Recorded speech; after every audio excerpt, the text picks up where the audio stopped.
ನಮಸ್ತೆ. ಸಂಗೀತ bar and restaurant ಕಡೆ ಬನ್ನಿ, ನಿಮ್ಮನ್ನು ಕರ್ಕೊಂಡು ಹೋಗ್ತೀನಿ ಆ್ಯಂಡ್ ಇಡೀ ಕರ್ನಾಟಕ ಜನತೆನೂ ಕರ್ಕೊಂಡು ಹೋಗ್ತೀನಿ. ನಾನೊಬ್ಬಳೇ ಅಲ್ಲ, ನಿಮ್ಮೆಲ್ಲರನ್ನೂ ಕರ್ಕೊಂಡು ಹೋಗೋದಕ್ಕೆ ಬಂದಿದ್ದೀನಿ. ಯೂಶುವಲಿ ಗಂಡಸರು ಹೋಗ್ತಾರೆ ಬಾರ್ ಅಂಡ್ ರೆಸ್ಟೋರೆಂಟ್ಗೆ, ನೀವು ಹೋಗ್ತಿದ್ದೀರಲ್ಲ ಅಂತ. ನಂದೇ ಅದು ಆ ಸಂಗೀತ. ಸೊ ಈ ಸಿನಿಮಾದಲ್ಲಿ ನನ್ನ ಪಾತ್ರದ ಹೆಸರು ಸಂಗೀತ ಮತ್ತು ಸಾಹಿತ್ಯ ಅಂತ. ಒಂದು ಅದ್ಭುತವಾದ ಕತೆ ಆ್ಯಂಡ್ ಶ್ರೀಶ್ರಿಕೆಯಲ್ಲಿ ಏನು ನೋಡ್ತೀರಾ, ಸಂಗೀತ ಬಾರ್ ಆ್ಯಂಡ್ ರೆಸ್ಟೋರೆಂಟ್, ಇದು ದೇವರ ತಾಣ ಅಂತ. ಸೊ ಒಂದೇ ಶ್ರೀಶ್ರಿಕೆಯಲ್ಲಿ 2 ಕತೆ ಇರುವಂಥ ಒಂದು ಅದ್ಭುತವಾದ ಒಂದು ಸಿನಿಮಾ ನಾನು ಮಾಡ್ತಾ ಇರೋದು.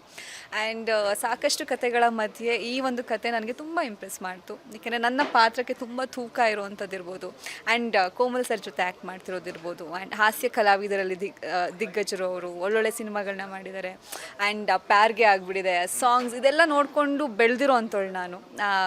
ಆ್ಯಂಡ್ ಈಗಲೂ ನನಗೆ ನೆನಪಿದೆ ಐಶ್ವರ್ಯ ಸಿನಿಮಾದಲ್ಲಿ ಅವ್ರು ಮಾಡಿದಂಥ ಒಂದು ಇದು ನನಗೀಗ್ಲೂ ಅದೊಂಥರ ಸೊ ಅದನ್ನು ನೋಡ್ಕೊಳ್ತಾ ಬೆಳೆದಿದೆ ನಾನು. ಈಗ ಅವರೊಟ್ಟಿಗೆ ಆ್ಯಕ್ಟ್ ಮಾಡ್ತಿದ್ದೀನಿ ಅಂತ ಅಂದಾಗ ತುಂಬ ಖುಷಿ ಆಗುತ್ತೆ. ಆ್ಯಂಡ್ ವೆರಿ ಪ್ರೊಫೆಷ್ನಲ್ ಟೀಮ್ ಅಂತಲೇ ಹೇಳ್ಬೋದು.